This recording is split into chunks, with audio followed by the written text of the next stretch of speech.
Let's jump right into this explainer.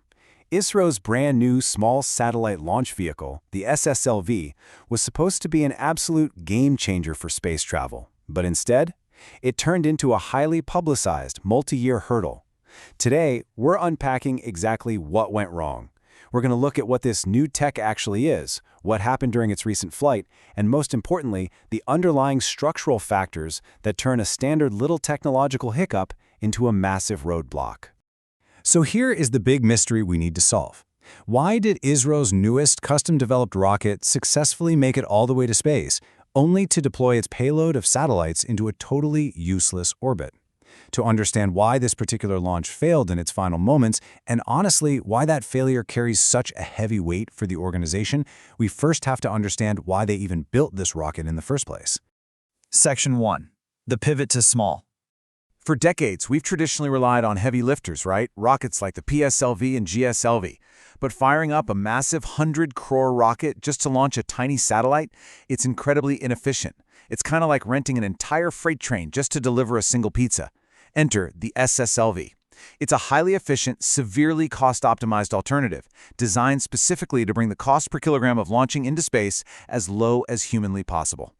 And the magic number here is 500. The SSLV is purposefully designed for a 500-kilogram payload sweet spot. Because modern tech allows us to pack incredible amounts of electronics into tiny, tiny volumes, you just don't need massive multi-ton satellites for a lot of commercial applications anymore.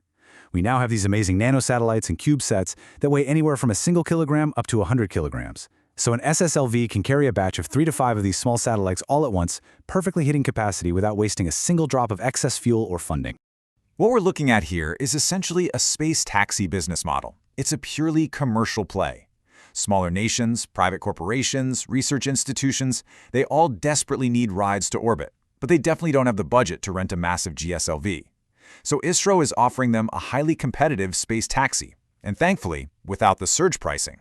It's a brilliant, viable business model designed to capture a much larger share of the rapidly growing international satellite launch market. Section 2. Anatomy of the glitch. Okay, let's walk through what actually happened during the launch. The basic sequence started perfectly. Step 1, liftoff, totally successful. Step 2, the ascent through the atmosphere, performed exactly as planned. But Step 3, the terminal stage, this is where things unfortunately fell apart. The system suffered a crucial sensor anomaly. Essentially, a sensor fed false data to the rocket's computer, which caused the system to panic and trigger a rescue logic that fired the separation sequence way too early. So for Step 4, orbit deployment, the satellites were technically deployed, yes, but because of that software logic misstep triggered by the faulty sensor, they were ejected into an incorrect, highly elliptical orbit. And because they're in the wrong position in space, they are entirely unusable for their intended tasks.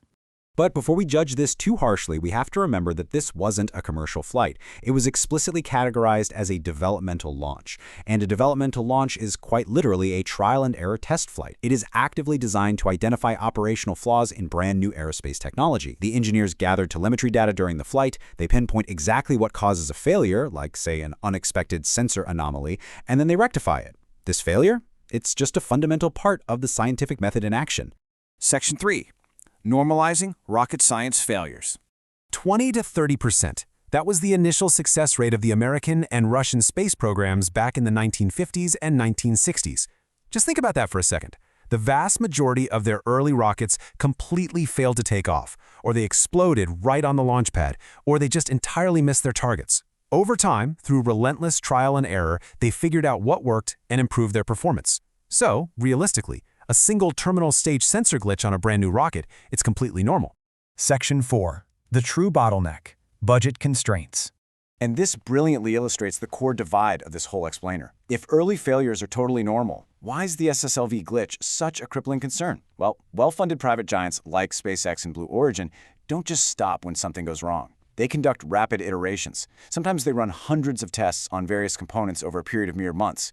Now contrast that with ISRO. Because of strict budget constraints, they're forced to operate on an incredibly slow iteration cycle. When a test fails, they often have to wait 3 to 4 entire years just to secure the funding and resources to try it out again. We can actually see this budgetary delay perfectly modeled in ISRO's lunar missions. Chandrayaan-1 was a massive success back in 2008. Then you jump to 2019 and Chandrayaan-2 was almost a 90% success, but it suffered a partial failure when the lander crashed on the surface of the moon. Now, ideally, a space program would send the next mission within 6 months to fix that final 10%, right? Instead, the wait takes years. These multi-year delays are entirely dictated by finances, and it completely stalls the momentum of technological progress. The reality of the situation is captured perfectly by this idea. It is fine to fail, but you've got to iteratively improve upon what went wrong, and you need to do it rapidly.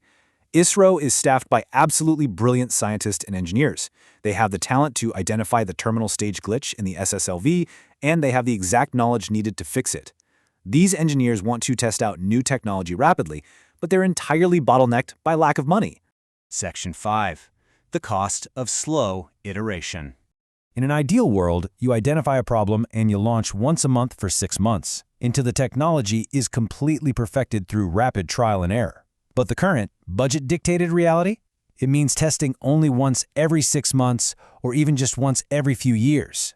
The improvements are incredibly slow and incredibly small. The tech just languishes while the rest of the commercial space market rapidly moves forward.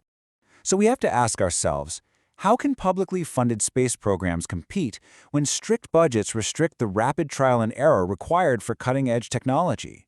The SLSV is an amazing concept, and the space taxi model is incredibly smart. But as we've learned today, the real failure to watch out for isn't an incorrect orbit or a faulty sensor. It's a budgetary system that punishes the natural scientific process of trial and error. Thank you so much for joining me for this explainer. Keep learning, and I'll catch you next time.